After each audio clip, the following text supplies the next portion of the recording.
I'd like to show you why knowing your why is the start of your journey. Without a strong why, it can be so difficult to reach your maximum potential. My name is Dr. Jason Balara, and every week I meet with real estate investors and mindset specialists that are taking action in order to build a life according to their own terms. We will break down what drives successful people and allows them to achieve at such a high level. If you are a professional wanting to break through, or simply someone that wants to hear an inspiring story, the Know Your Why podcast is made for you.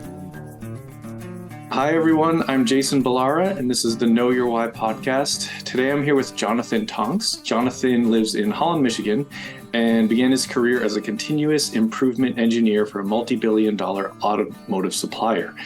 Started investing in 2020 and created an investment firm called Provision Space. So, Jonathan, first, I'm gonna let you tell your story. But first, I just want to thank you and tell you how much I appreciate having you on and you taking the time. Absolutely, Jason. I'm really excited to be here and share a little bit with you and your audience. Awesome. So why don't you go ahead and tell us your story? Tell us, it sounds like, like many of my guests come from a background that isn't necessarily real estate related, but give us some about your backstory. Absolutely. It's funny when I listen to people that you've interviewed too on your show, I was like, man, they have such a great background, and man, they have such a great story. And sometimes I think that my story sounds simple, but I love it. And it's what's brought me to where we're at. But I was raised in a Christian family over in Clarkston, Michigan, which is on the east side of the state, kind of Metro Detroit area. Really grew up in an automotive family, as the short bio explained. My father has worked at General Motors his entire career, his father before him. And that was the vision as a young child that I was growing up in, is I was going to work my way up the corporate ladder. And I was very okay with that growing up. And I was really excited to pursue that. And I did. I went into a university for mechanical engineering. I have that degree. Always had some business inclination growing up and curiosities. I like the stock market and I like playing around with investments and learning about that. But it wasn't until I had graduated and had the opportunity to move out to the west side of the state where I currently reside in Holland, Michigan. Had the opportunity to buy my first duplex. It was my first real estate purchase in general. And that is what got the wheels turning. That's what really set me off to the path that I'm moving towards today on the commercial side. But really just kind of a simple transition, high level for you there. But now we're growing into Provision Space. My investment firm is growing into commercial real estate properties all over the Sun Belt region, a little bit in the Midwest, with a heavy emphasis on value-add multifamily, building relationships and partners with operators in these high growth markets and high population growth industries. And it's really been an exciting journey thus far. I feel like we're just tapping over the early stages of foundation before the growth begins to start. But that's a high level where we're at, Jason. Awesome. So, I mean, I feel like, I don't know what the exact percentage is, but maybe 30% or so of my guests come from some level of engineering background. So it seems to be, for whatever reason, have some sort of tie into real estate. Maybe it's numbers, maybe it's just that, say analytical side, who knows, but interesting there. And interesting that, you kind of have that sort of family background. You said that you always had a business inclination. How do you know that? Like, what instances came up, sort of prior to starting in real estate that made you feel that way? I've never told this story to anyone, Jason, but when I was little, I'm talking like 7, I used to dream that I would find like coins all around the house, like money, like little piles of money, count them out. I don't know why that popped into my head, but I used to have little dreams about that, but that never transpired into anything really. But it was more so when I turned maybe 15, 16, my dad and I first started talking about the stock market and what does it look like to have a 401k. And he was my mentor on that side. Not that he's an expert in the market by any means, but we talked about indexes and just the fact of compound interest and what it means to really invest and get a return on your money. Mm-hmm. And that propelled me down to just more curiosity and digging in a little bit deeper on what does it mean to, or what is a good return on investment, or what is a good stock or company to invest in, and what makes those metrics appealing to investors. And that just, the curiosity is really what drove it down that avenue. But then even getting into college and having opportunities to be in different clubs on the financial side, or working with budgets and seeing money move. And then, of course, with the introduction of technology and social media and seeing the possibilities, a lot of young people starting businesses and learning through that avenue, Sure. just kind of built out that encouragement side. Yeah. Awesome. Yeah. I think it's so important, that, and my kids are probably still a little too young to be talking about this stuff, but ultimately I think it's really important that, parents, sounds like your dad was sort of helped get you some early financial literacy and really tapping into the power of time. And, that's really what excites me the most when I talk to young people is like, listen, you don't have to do a lot now to get yourself well ahead. You just, start with little increments. You mentioned a duplex. So that was your first purchase from a real estate standpoint? Yeah. When I was moving out to Holland, I was looking at properties, and I actually didn't end up getting the property I was looking for. I was looking for a triplex or a quad. This was back in end of 2019. Mm-hmm. But I ended up renting for about a year until an opportunity showed up, and it was downtown Holland. So there's a upper and lower unit, living in the upper and renting out the lower. So that was my first real estate purchase for somewhat of an investment property, but I bought it as a primary residence.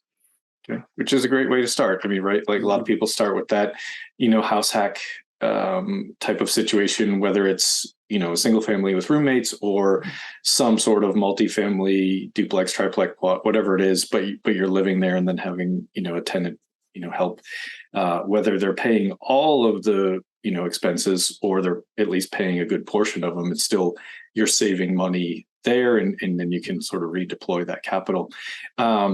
So how did you kind of transition from, okay, I bought this duplex, to start thinking about commercial real estate and sort of bigger multifamily deals? It really came out of the necessity of understanding that if I wanted to grow and scale this, because it was right off the get-go, I was very fortunate that I had a tenant the day after I bought the place move in and sign a year-long contract, which I know doesn't happen often, but it was just a great relationship with the realtor at the time, and he connected the two of us. But I knew as soon as I got that opportunity how much of a net gain it was on the what I was paying to rent versus what I was paying on the mortgage, subsidized by some of the rental income from a tenant. But I knew from the moment I bought the place, I spent about 6 months renovating the property, even though I had bought it fully renovated. So this is where the engineer mind comes back in. My dad and I are, oh, we can build this over here. We can add this and paint this. And we did. And I turned to him after we were done and I said, Dad, there's no way I can scale a property or a portfolio when we spend 6 months on things that don't need to be done. Right. So it came out of that necessity of, okay, I didn't have the extra resources from all the renovations that we did at that property.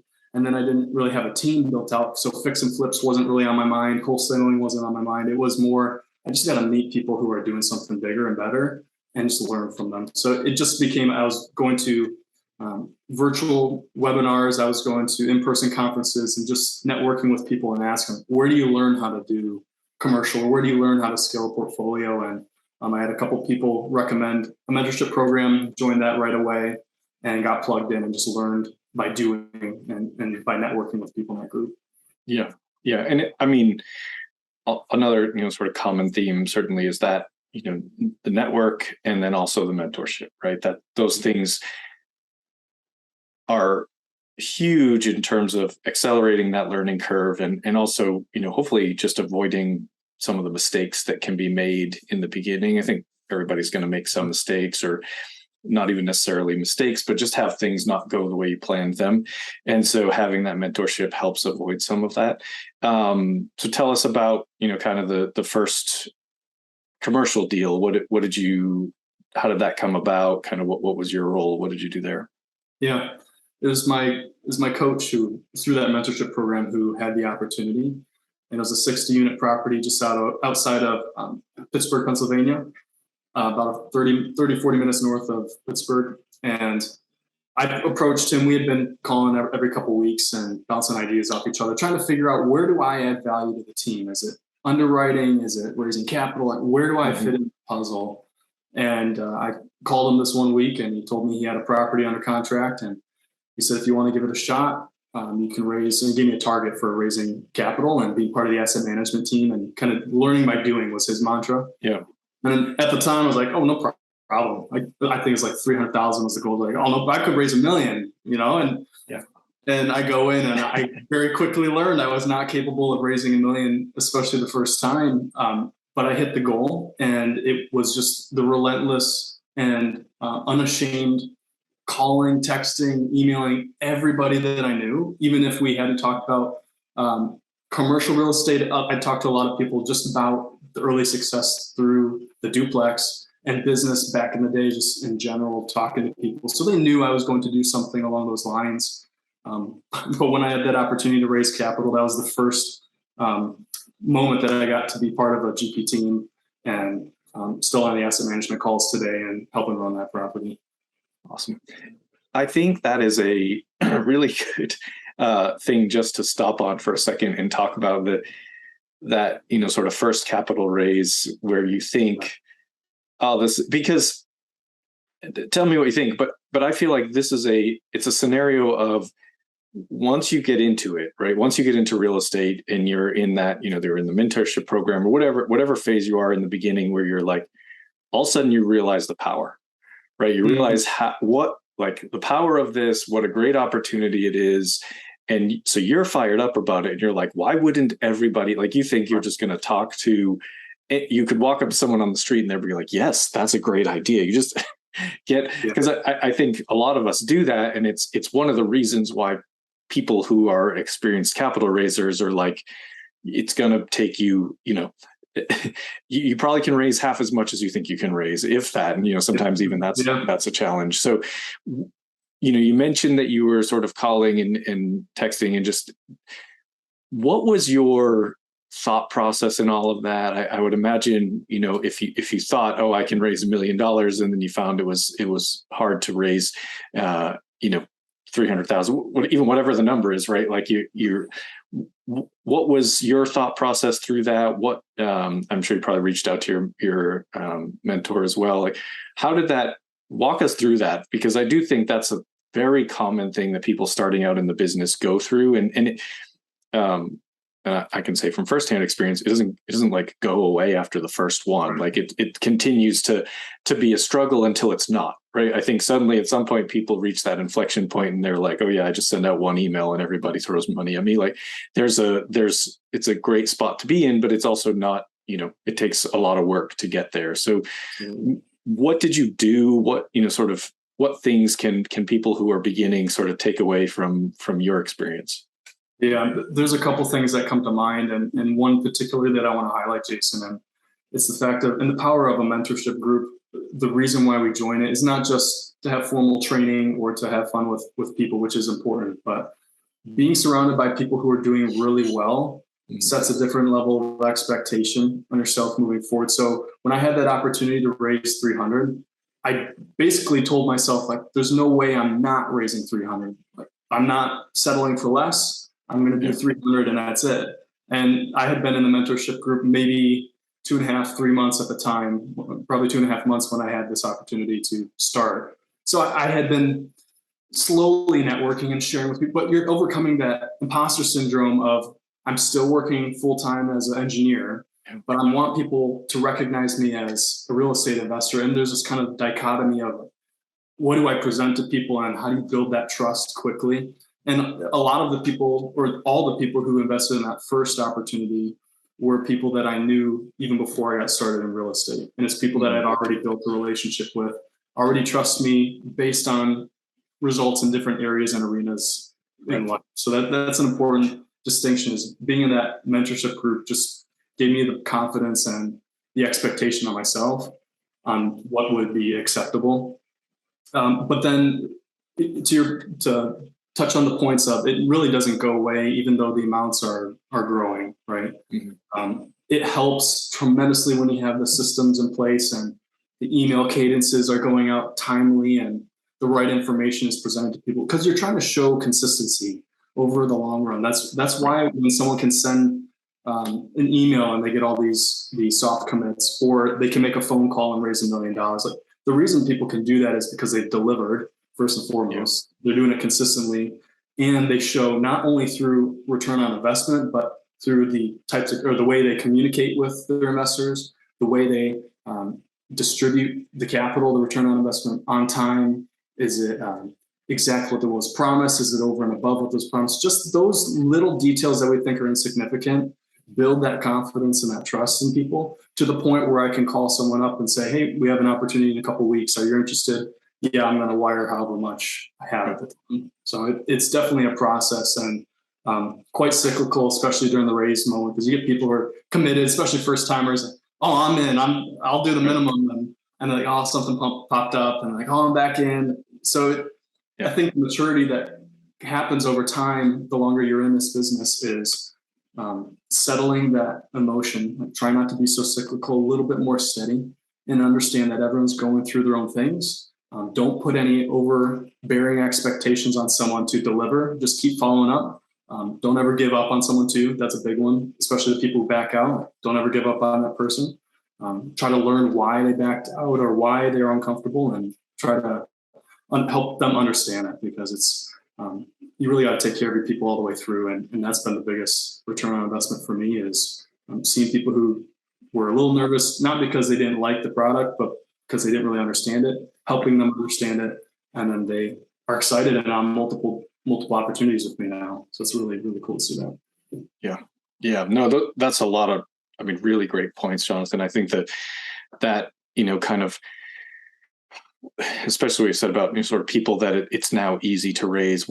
It wasn't, everybody was at the point where, everybody starts at, this is hard, right? And the other thing is it doesn't get easier because you keep pushing yourself, right? You're like, well, I raised 300,000. The first one, well, now I want to raise $500,000, and then I want to raise $1 million. Like, you just start to kind of push that envelope to see what you can do. And you should, right? If you just say, I'm only ever going to raise, whatever you raised on the first one, it probably does get easier. It probably at that point might be, but then you're not actually growing and achieving and kind of pushing yourself outside the comfort zone. So I think that all of that is super important for people to, sort of take in and note a lot of those points that you made, because I think that is really key in terms of what starts out. So in your deals, is that your primary focus? Are you really a capital raiser in some aspects of the asset management along the way? Yeah, and it was right after that first one where I was able to really define that. Underwriting made a lot of sense. I think you touched on it. The engineers, the numbers, when the numbers work, it's very clear, and we can see how they're all connected and what affects the other numbers and the formulas and the Excel documents. But it was very clear to me earlier on that I was more of an ambassador for what we were doing, because I tell people this all the time. If I had all the money in the world, this is exactly where I'd be putting it, where I'd be putting a big chunk into this. Yeah. So that conviction going forward, and when I'm sharing it with new investors or new relationships, it's not a sales pitch of like, this is why you should do it. Here's the reasons. It's like, this is what I do. I'd love for you to be part of this with me. And it's a very different approach from that. So to answer your question, yep, I'm purely on the capital raising, asset management side. Yep. Yeah.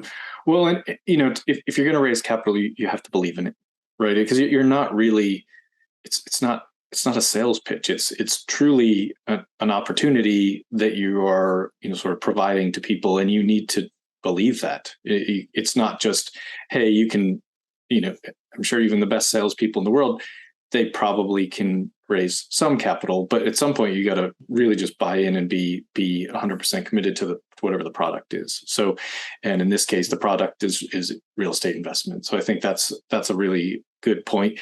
I also think, tell me if you agree, but I think when you have in sort of a high level W-2 job like you do, capital raising is probably one of the easiest components to fit in around that.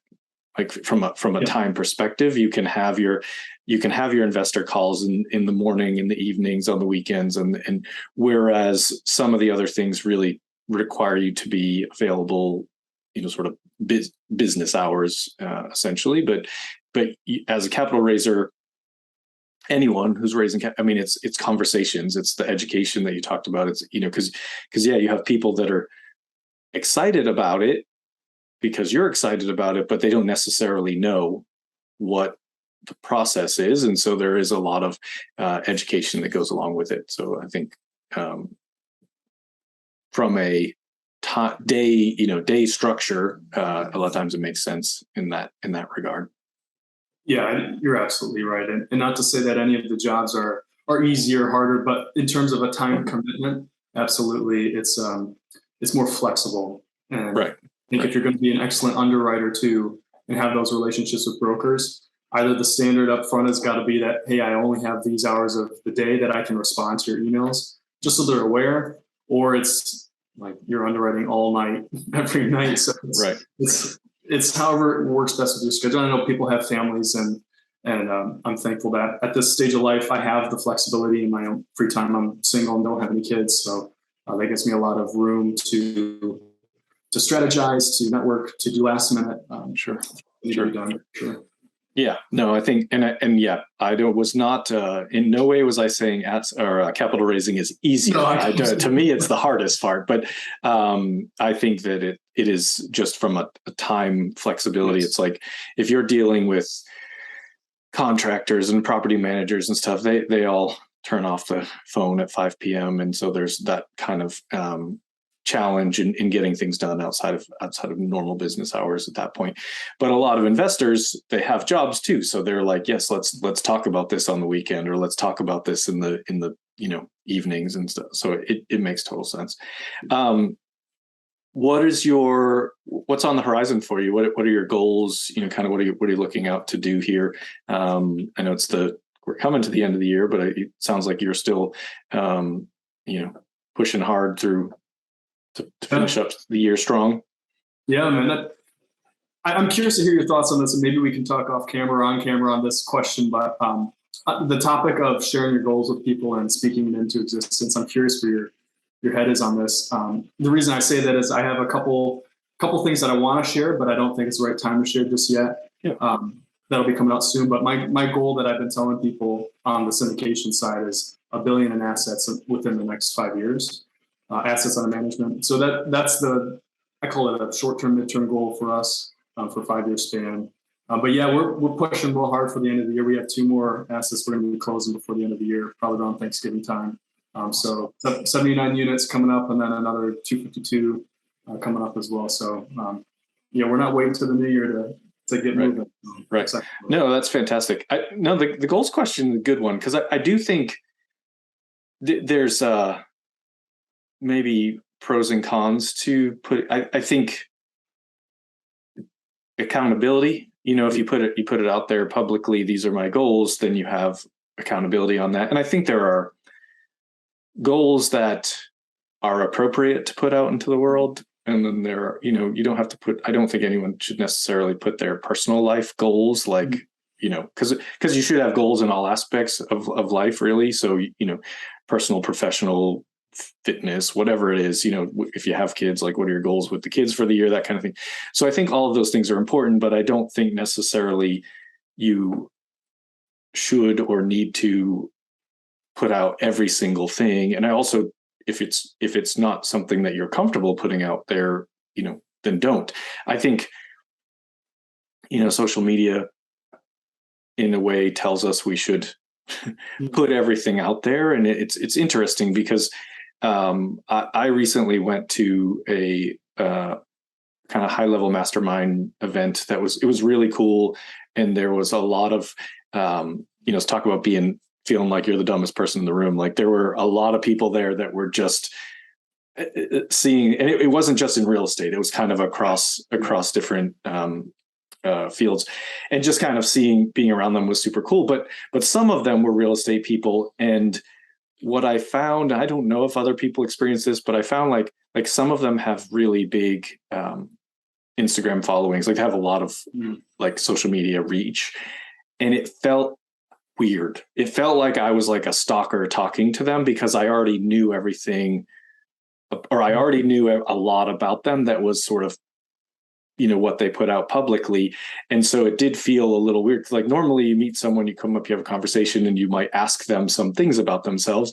But it was like, I felt like I couldn't think of anything to ask, because I was like, well, I know what you're doing. I do think, I don't know what the right answer is. I don't know what the right balance is. I know that people who are consumers of social media, that's what they want, right? Like they meet they want to know everything that's going on in a Kardashian's life or something like that. But like, it is a little weird to me then when you actually do meet them, that it almost feels, and I'm sure they still have some private things, but it almost feels like you already know too much about them than when you meet a regular person that you've never met before. So it's an interesting question that you pose, in the sense that, putting goals out there, and I guess I took a tangent, but it is an interesting line to walk of what's the right amount to kind of put out there publicly versus, what you're, and I think it has to be what you're comfortable with, right? It has to be, and probably most of us are uncomfortable to put a lot out there publicly, and so maybe some of those things will push us if we put it out there publicly. But yeah, I don't know. Yeah. What's your thoughts? I'd reciprocate. It depends on the person. I think it depends on your appetite for competition. I think if I'm a little more introverted, have extroverted tendencies, but I only tell people goals that I want to be held accountable for. Which in a way, like, why would I have a goal if I don't want to be held accountable? Right. Right. That's the counter argument to that, right? You're like, okay, well, if you don't put it out there, if you don't put it out there specifically because you don't want to be held accountable, then is it really a goal? But that's why you have the mentorship, right? That's why, like, you don't necessarily have to put it on social media or on a podcast or whatever. Like, you talk about those goals with the people that are close to you that will push you in the right direction. Or at the same time too, like, what is the most important goal? Whether it's, if you're in a season of you gotta spend time with your family or your faith or your business. Right now, for me, it's all business. Yeah. And anytime I speak with the guys I'm closest with and the mentors in my life, it's in 4 years, if I'm not anywhere close to $1 billion, I hope along the way someone has pulled me aside and said, "What are you doing? Like, we need you to keep going, keep working." And I want that energy. And motivation is probably the wrong word, but just inspiration and camaraderie. Like, yeah, let me tell you. Well, and having that, sort of billion under assets or assets under management is it's a goal it's a quantifiable goal that you can reverse engineer, right? So you can say, you can go backwards and say that's 200 million a year. Yep. But realistically, you're probably not going to do the same amount each year. And so it's probably going to be less in the first, each year is probably going to get, in general, that's how growth would work. So each year is going to get a little bit more. But yeah, it gives you a target. It gives you a target. It gives you something to be held to.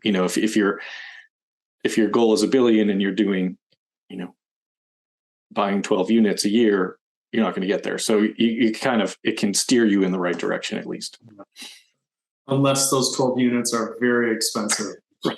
Right. They'd have to be extremely, 12 units in Dubai, I guess, then you're working in the right direction. But yeah, it's it's some level of measurability to what you're doing, I think, is good. That's what, people look at KPIs and everything like that. It's just, but it's also, if you have that goal, you may not put every single KPI out there that you reach along the way. So it is an interesting kind of topic to break down and see what, kind of how people feel about it. I think that's where those mentorship groups, the masterminds, all of those, that sort of accountability coaching from whatever, side it comes in, is very, very helpful for how you, kind of move yourself forward in your business. Yeah. Yeah. I love it. Jonathan, let's switch gears here. I want to get to ask you the questions that I ask every guest. So first one is, of course, based on the name of the show being Know Your Why, but what is your why? What motivates you and kind of keeps you moving towards that big goal? Yeah. That's a great question, Jason. And it's been something I've reflected on for quite a long time. I read Simon Sinek's Start With Why book right when it came out. And it's been an area where it's been so difficult to articulate for a long time until I got into the real estate space. But at a fundamental level, I have a very strong faith background. My family grew up in the church, and I fundamentally believe that we are blessed so that we can be a blessing to other people. In whatever fashion that comes in, whether it's just some examples, teaching kids at church or serving the community, like a soup kitchen, or going on mission trips, or whatever form or fashion that comes in. I think there's the purpose of business, the purpose of making money, having occupations and jobs and investments is not just to get the monetary gain. And this is a long-winded answer, just to tell you in a second, but it's not just the monetary gain. It's what can you use, what value can you provide from your life, the gift of life that you have, that can be transcending through generations and your children's children, and just going through the thought process of, I have a finite amount of time here. What's the best use of my time? And how can I, in the end, be a blessing to other people, so that they can reciprocate that butterfly effect and be blessings to other people? And if it's spreading joy to people, how can they be joyful to other people? And so really, it comes down to that understanding and that belief moving forward. My family's been completely integral and a massive reason why I think I've had the glimpses of quote unquote success early on. Just the encouragement and the mentorship, the parenting style that they have really resonated and stuck with me. So they're a huge, huge part of it. I mean, I'll just tell you this, my parents are so hard to shop for on Christmas and birthdays. Like, for one, like, my dad doesn't wait till a holiday to buy himself something. Like, if he needs, like he'll just get it. He's just practical like that, right? But they'll never ask for anything. And that bugs me to death, because I just want to give them everything that they've never asked for. Yeah. And a big one too.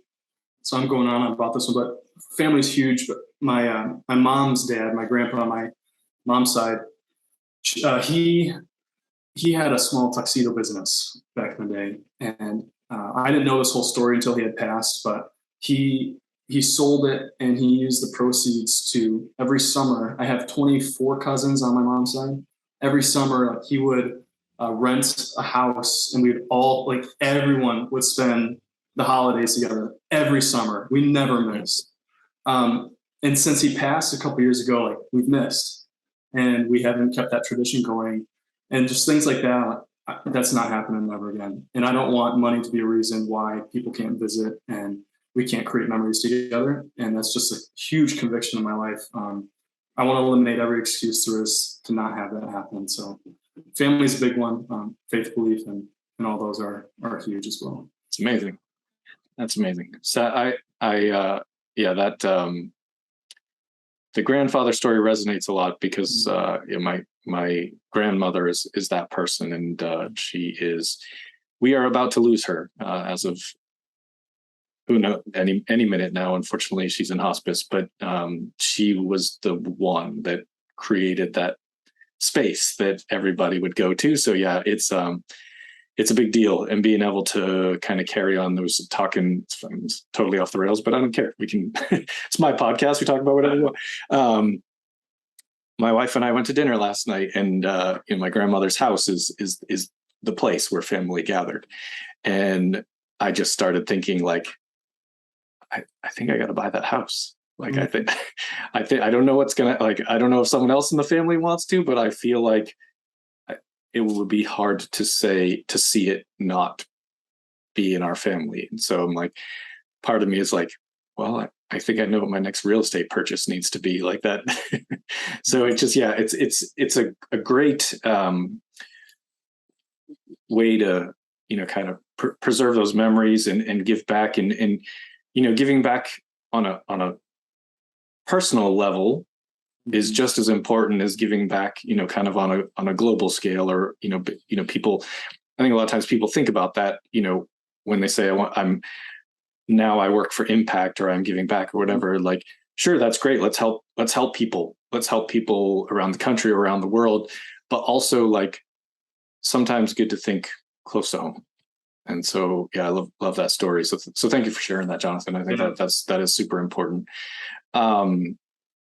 Second question is, tell us something about yourself that maybe isn't common knowledge, a special skill, a hobby, just anything that you're comfortable sharing that'll let the listeners know you a little bit better.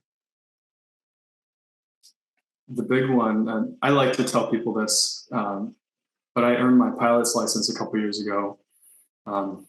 Again, when I was young, looking back, I had a lot of, I was a dreamer, and I think my parents encouraged that. Wasn't realistic at all, but I wanted to go into the Air Force out of high school, and backed out because my uncle, he flew in the Air Force, and he just made the comment one day that he's like, Johnny, I didn't get married till I was in my 40s. And I realized that conflicted a little, and not to say that happens to everybody, right? But I realized that conflicted a little bit with my vision for my life. I want to have kids and raise a family. And so I backed out of that, but it's always been in my mind. I wanted to learn how to fly. And so a couple years ago, right when COVID happened, I had 6 weeks where I could work remote, kind of be at home, and took my online courses then, came back 4 months later. I got my private pilot's license, and awesome. Yeah, it's just something I want to expand. Sure. Yeah, that's awesome. I think next to a large percentage of my guests being engineers, also a large percentage of them have some sort of pilot. I'm like, and it makes total sense, right? Like my one, like everything I do is in real estate is like the same thing. Like it's like impact, it's family, it's all of that. But the one, like if I had one thing that's kind of a material, I want to fly private because I hate flying commercial. And so that is like, but like maybe the way to do that is get my pilot's license. Like that's it. And I think that makes sense. Like all of these people that are, if they get to a point where money's not a thing they have to worry about. Yeah, let's know how to fly a plane and go where I want to. When it's all about time freedom, right? Well, how much time would you free up if you aren't on Delta's schedule? You're on your own. So it's cool. I think I've never thought that I needed to fly the plane, but yeah, I would be happy to fly in someone else's smaller plane. Yeah, I encourage you to try it. I'm sure I would love it. Yeah, I'm sure I would love it. But yeah, it's awesome. When people hear this and they want to reach out, what's the best way to get a hold of you? Best way is actually through LinkedIn. That's probably where I'm most active. Just my name, Jonathan Tonks. And another way would just be through the website, provisionspace.com. And you'll have lots of content and information there as well. Okay, perfect. And we'll put that stuff in the show notes. Final question for you, Jonathan. What is a piece of advice you would give to someone who is starting out? They want to follow in your footsteps, get into real estate. What would you tell them, kind of in the beginning? Man, a lot of things come to mind, but I'd say the first two, if I can get two answers to this. One is read and consume as much information about the industry as you can. I think the best decision you can make is if this is not for you, to know that before you get started and invest a lot of money into it. Mm-hmm. So that's one way. Learn through reading. And then the second one is that mentorship piece that we talked about, whether it's in person or virtual. Just be surrounded by people who are doing what you want to do. Let that energy translate into your daily actions. And then, like as best you can, have people you can bounce ideas off of. That's my advice. I agree 100%. It's as someone who definitely has a DIY background and mentality, that's been a big thing that I've had to shift mindset on, in that it is for sure a team sport, and finding people that are where you want to get, and sort of using them as mentors, and whether that's a paid mentorship or just something that happens organically, doesn't matter. Just figure out a way to make it happen. Absolutely. Awesome. All right. Well, this has been great, Jonathan. Anyone listening, I'm sure you're going to love this episode, and please like, rate, and review. Helps us get it out there to more people. But But Jonathan, thank you for coming on. Thank you for taking the time and sharing your story. I appreciate it very much. Thank you, Jason. I'd like to show you why knowing your why is the start of your journey. Without a strong why, it can be so difficult to reach your maximum potential. My name is Dr. Jason Balara, and every week I meet with real estate investors and mindset specialists that are taking action in order to build a life according to their own terms. We will break down what drives successful people and allows them to achieve at such a high level. If you are a professional wanting to break through, or simply someone that wants to hear an inspiring story, the Know Your Why podcast is made for you.